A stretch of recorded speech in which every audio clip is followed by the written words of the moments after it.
देखिए बेटा, हमारा बच्चे यहाँ पे चैप्टर स्टार्ट हो रहा है कौन सा, elasticity of demand. Basically elasticity of demand को समझने से पहले किसी बच्चे की अगर एक सिंगल क्लास भी नहीं हुई इकोनॉमिक्स की, उसको भी ये समझ आएगा कैसे। हम सब ने एक कॉमन चीज पढ़ी है, ठीक है, जिसका नाम है बेटा यहाँ पे लॉ ऑफ डिमांड। ठीक है, लॉ ऑफ डिमांड होता क्या है, ठीक है, आप दोनों बताएंगे बेटा मेरे को। अगर किसी चीज के मार्केट के अंदर प्राइस बढ़ते हैं तो उसकी डिमांड पे क्या फर्क पड़ेगा, डिमांड बढ़ेगी या कम हो जाएगी, कम होगी। सीधी सी बात है कि सर अगर मार्केट के अंदर कोई चीज महंगी होती है तो उसकी डिमांड क्या हो जाएगी सर, कम हो जाएगी, और अगर किसी चीज के प्राइस कम होते हैं तो उसकी डिमांड क्या हो जाएगी सर, ज्यादा हो जाएगी। यही क्या होता है बच्चे, हमारा लॉ ऑफ डिमांड कहलाता है। अब फर्स्ट क्लास में मैंने आप सबसे ये बोला था कि आपको एक क्वेश्चन करने की आदत होनी चाहिए, सर वाई, वो भी मैं खुद ही करूंगा। किसी ने ये नहीं पूछा कि सर आपने ये तो बता दिया कि प्राइस बढ़ेंगे तो डिमांड कम होगी, प्राइस कम होने पे डिमांड ज्यादा होगी, लेकिन सर एक्चुअल में होगी कितनी, ये कैसे निकाला जाएगा, ये भी तो पता होना चाहिए ना। सर आज आपने हमें बताया है तो हमारी अंतरात्मा जागी है, ये भी सोचना चाहिए था, ये खुद से सोचना चाहिए हमें, ठीक है ना। तो सर हमें ये पता होना चाहिए कि प्राइस बढ़ने की वजह से डिमांड में कितना चेंज आता है। उसी को निकालने के लिए बच्चे हमारा एक चैप्टर बना है जिसका नाम क्या है यहाँ पे, इलास्टिसिटी ऑफ डिमांड। क्या नाम है इसका बेटा, इलास्टिसिटी ऑफ डिमांड। बेसिकली यहाँ पे जो इलास्टिसिटी है बेटा, इस इलास्टिसिटी का मतलब होता है फ्लेक्सिबिलिटी। फ्लेक्सिबिलिटी मतलब what will be the change in demand due to change in price। यानी इलास्टिसिटी ऑफ डिमांड जो चैप्टर है वो हमें ये बताएगा कि डिमांड में कितना चेंज आता है जब उसकी प्राइस में चेंज आता है। तो अब आपको एक छोटा सा एग्जांपल दूंगा, उससे बताऊंगा कि कैसे पता चलेगा कि किसी चीज की इलास्टिसिटी ज्यादा होगी या उसकी इलास्टिसिटी, यानी बेसिकली अगर नॉर्मल लैंग्वेज में समझे कि सर उसकी फ्लेक्सिबिलिटी ज्यादा होगी या फ्लेक्सिबिलिटी कम होगी। अब आपसे एक छोटा सा एग्जांपल है, हम सबके कॉमन घरों के अंदर अगर बात करी जाए तो एक चीज कॉमन आती है, वो है टाटा का नमक। किसी से पूछ लो सॉल्ट कौन सा आता है जी, टाटा का आता है जी।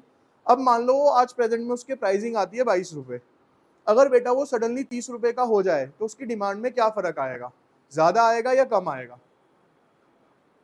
बोलो।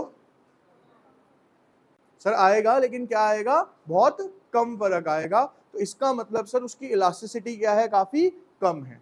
यानी जिसके प्राइस में चेंज आने से उसकी डिमांड में बहुत ज्यादा चेंज आता है तो हम कहेंगे कि उसकी इलास्टिसिटी क्या है, बहुत ज्यादा है। और अगर प्राइस में चेंज आने से डिमांड में बहुत कम चेंज आता है तो वी कैन से कि उसकी इलास्टिसिटी क्या है सर, कम है। अब एक और एग्जांपल लेते हैं, अगर मैं टाटा को हटा देता हूं, यहाँ पे मैं आपसे बोलूं कि आप पेप्सी कोक बहुत सारी कोल्ड ड्रिंक्स यूज करते हो बच्चे, अगर पेप्सी के प्राइस मान लो 30 रुपए या 40 रुपए आधा लीटर के प्राइस हैं, अगर पेप्सी सिर्फ एक ब्रांड पेप्सी अपने 40 रुपए के प्राइस को 60 या 70 रुपए कर दे तो उसकी डिमांड में क्या फर्क आएगा, बहुत ज्यादा फर्क आ जाएगा। सर क्यों, मार्केट में उसके बहुत सारे सब्सटीट्यूट्स अवेलेबल हैं, लोग वहां पे स्विच हो जाएंगे। तो यहाँ पे हमें ये कहना पड़ेगा कि सर इसकी इलास्टिसिटी क्या होगी, बहुत ज्यादा होगी। समझ आई वर्डिंग क्या बोली, यानी कि बच्चे जब प्राइस चेंज होंगे और डिमांड में ज्यादा चेंज नहीं आएगा तो वीकेंड से उसकी इलास्टिसिटी कम है, और जब प्राइस चेंज होंगे उसकी डिमांड में बहुत ज्यादा फर्क आएगा तो वीकेंड से उसकी इलास्टिसिटी बहुत ज्यादा है। क्लियर हो गया यहाँ तक। अभी भी सर आप थ्योरी पे अटके हुए हो, आपने कहा ये प्रैक्टिकल चैप्टर है, ठीक है, प्रैक्टिकल है, और 100 नहीं 1001% 4 मार्क्स का एक सिंगल क्वेश्चन आपको इस चैप्टर में से न्यूमेरिकल मिलेगा ही मिलेगा। जैसे मर्जी एग्जाम दे लो, चाहे फर्स्ट टर्म दे लो चाहे फाइनल टर्म दे लो, ये 4 मार्क्स आपके पक्के हैं, आने ही आना है एग्जाम के अंदर, ठीक है। अब ध्यान से समझिए, इसको निकालने के लिए बेटा अगर हम मेथड्स की बात करते हैं तो हमारे पास बच्चे सबसे पहला मेथड जो आता है वो आता है परसेंटेज प्रोपोर्शनेट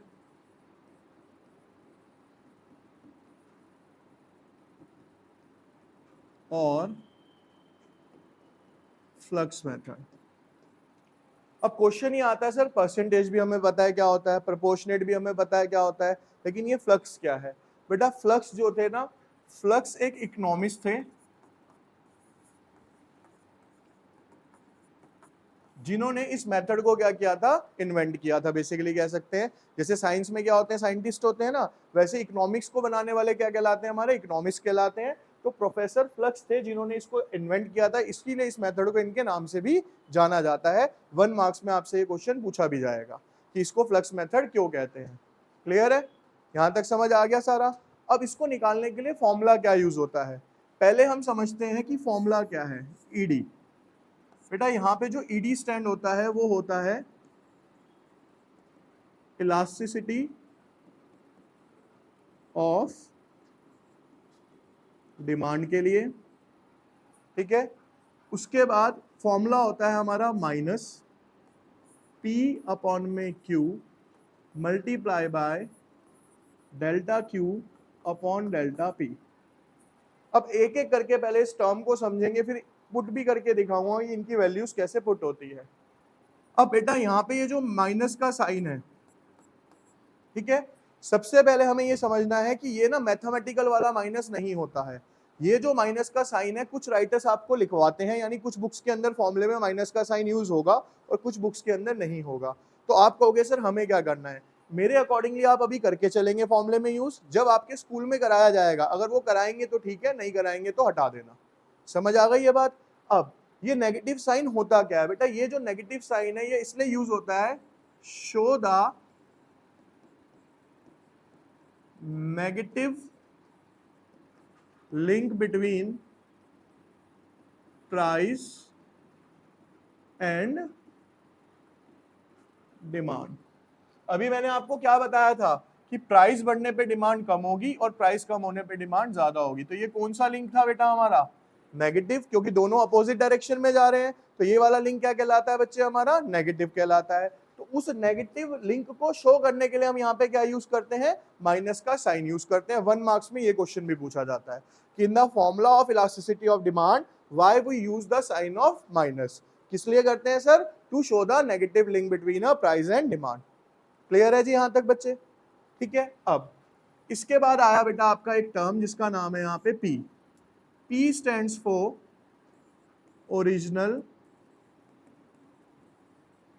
और initial price. Q stands for original और इनिशियल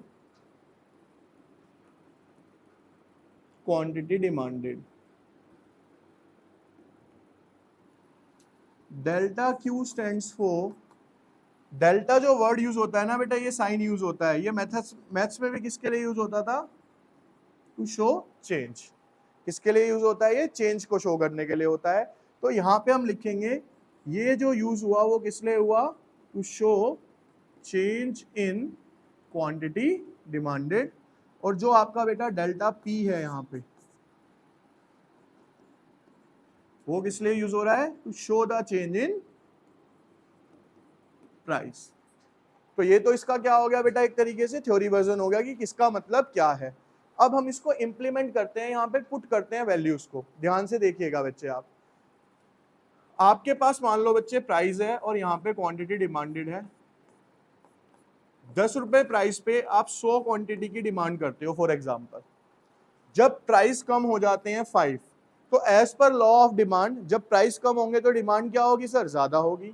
मैंने माना कि ये कितनी हो गई बेटा, यहाँ पे 200 हो गई। यहाँ तक क्लियर सबको। अब क्वेश्चन ये रिक्वायर्ड करता है कि इसकी इलास्टिसिटी बताओ कितनी होगी। तो हम कैसे निकालेंगे, देखिए यहाँ पे, अब ध्यान से सुनना बच्चे बस। ED is equals to, sir आपने बताया कि सबसे पहले हमें क्या लेना है, यहाँ पे माइनस लेना है। देयर आफ्टर सर आपने बताया फॉर्मूला क्या है, पी। पी का मतलब क्या है बच्चे, यहाँ पे ओरिजिनल और इनिशियल प्राइस। इसमें ओरिजिनल प्राइस होता है जो स्टार्टिंग में गिवन होता है। कितना है बेटा हमारे पास पहले, 10।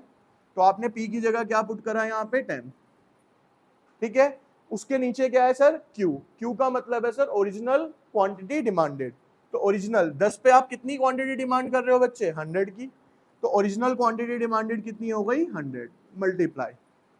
देयर आफ्टर क्या है बेटा वहां पे, delta Q, change in demand. वैसे तो आपको सामने ही दिख रहा है कि डिमांड में कितना चेंज आया सर, 100 से 200 हो गई, तो कितना चेंज हुआ, 100 का चेंज आया। लेकिन इसको निकालने का एक सिंपल सा तरीका है, नई वाली डिमांड में से पुरानी वाली डिमांड को क्या कर दो आप, माइनस। यानी 200 में से क्या माइनस कर दो, 100, तो आपके पास क्या आ जाएगा, चेंज इन डिमांड आ जाएगा, अपॉन में चेंज इन प्राइस। तो चेंज इन प्राइस के लिए भी क्या करो बेटा, नए प्राइस में से क्या माइनस कर दो आप, अपना पुराने वाला प्राइस माइनस कर दो। कैसे, 5 माइनस 10। क्लियर है यहां तक? अब इसको सॉल्व करते हैं।